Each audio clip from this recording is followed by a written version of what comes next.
আমরা জানি যে প্রত্যেকটি মানুষের স্ত্রী তার বাম পাজরের হাড় দিয়ে তৈরি। তাহলে আমরা সমাজে দেখতে পাই একজন স্ত্রীলোক ভিন্ন ভিন্ন মানুষের সাথে বিয়ে হয়।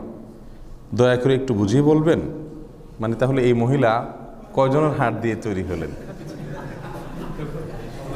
সুন্দর একটি প্রশ্ন।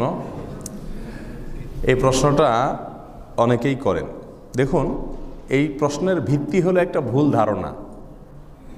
এই প্রশ্নকর্তা শুরুতে ভুল দেওয়া শুরু করেছেন। তিনি মনে করেছেন এবং অনেকেই মনে করেন যে যত স্ত্রী আছে পৃথিবীতে সব স্ত্রীরা সৃষ্টি হয়েছেন কোত্থেকে? তার স্বামীর হাড় থেকে, বাম পাজরের হাড় থেকে। স্বামীর বাম পাজরের হাড় থেকে স্ত্রী তৈরি হয়েছেন, সব স্ত্রীরা এরকম। এই না আমাদের সমাজের ধারণা? এটা একটা ভুল ভিত্তিহীন একটা ধারণা। তাহলে যে বেচারির বিয়েই হয় নাই, এরকম অনেক মহিলা আছে না, বিয়ে হওয়ার আগে দুনিয়া থেকে চলে গেছে, আছে না নাই? তাহলে এই বেচারির কার হাড় থেকে তৈরি হলো? তারপরে যাইয়া আপনার যে মহিলা 2-3 জায়গায় বিয়ে হয়েছে, এই মহিলা কয়জনের হাড় দিয়ে তৈরি হলো? এই সমস্ত প্রশ্ন আছে কি আসে না? আসলে হাদিসে এরকম বলা হয় নাই। কোরআনে কারীমে আল্লাহ সুবহানাহু ওয়া তাআলা যে কথাটি বলেছেন তা হলো, ইয়া আইয়ুহান নাসু তাকু রাব্বাকুমুল্লাযী খালাকাকুম মিন নাফসিন ওয়াহিদা। হে মানুষ সকল, তোমরা ওই আল্লাহকে, তোমাদের ওই রবকে ভয় করো, যিনি তোমাদেরকে সৃষ্টি করেছেন, সবাইকে, গোটা মানব জাতিকে সৃষ্টি করেছেন একজন মানুষ থেকে। একজন থেকে সবাইকে সৃষ্টি করেছেন। সে একজন কে? আদম আলাইহিস সালাম। তার মানে হাওয়াও সৃষ্টি হয়েছেন কার থেকে?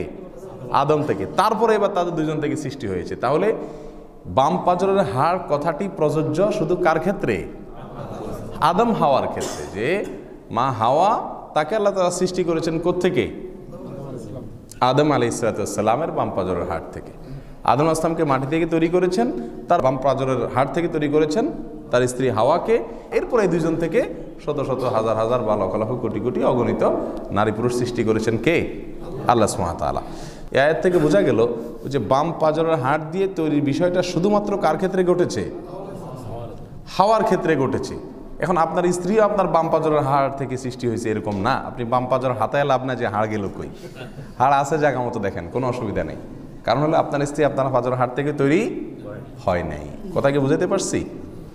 এছাড়া রাসূল করিম সাল্লাল্লাহু আলাইহি সাল্লামের যে হাদিস আছে, সেই হাদিসের ভিতরে যে ভাষ্য রয়েছে, সে ভাষ্যটা হলো যে মহিলাদেরকে সৃষ্টি করা হয়েছে বাম পাজরের হাড় থেকে। এর মানে এই না যে প্রত্যেক মহিলাকে একজন একজনকে যার যার বাম পাজরের হাড়, তার মানে তাদের গোড়া উৎপত্তি হলো বাম পাজরের হাড় থেকে। যার কারণে সমস্ত মহিলাদের ভেতরে ওই যে একটা বৈশিষ্ট্য সেটা থেকে যায় যে বেশি সোজা করতে গেলে কি হয়ে যাবে? ভেঙে যাবে। হাদিসে নবী সাল্লাল্লাহু আলাইহি সাল্লাম বলেছেন, যদি বেশি সোজা করতে চাও তাহলে কিন্তু ভেঙে যাবে। মহিলা মানুষ নিয়ে খুব বেশি টানাটানি করতে চাইও না, খুব কৌশলে সোজা করার চেষ্টা করিও। কোনো সন্দেহ আছে? আমরা বাস্তবতা দ্বারা সেটা প্রমাণিত না আমাদের কাছে।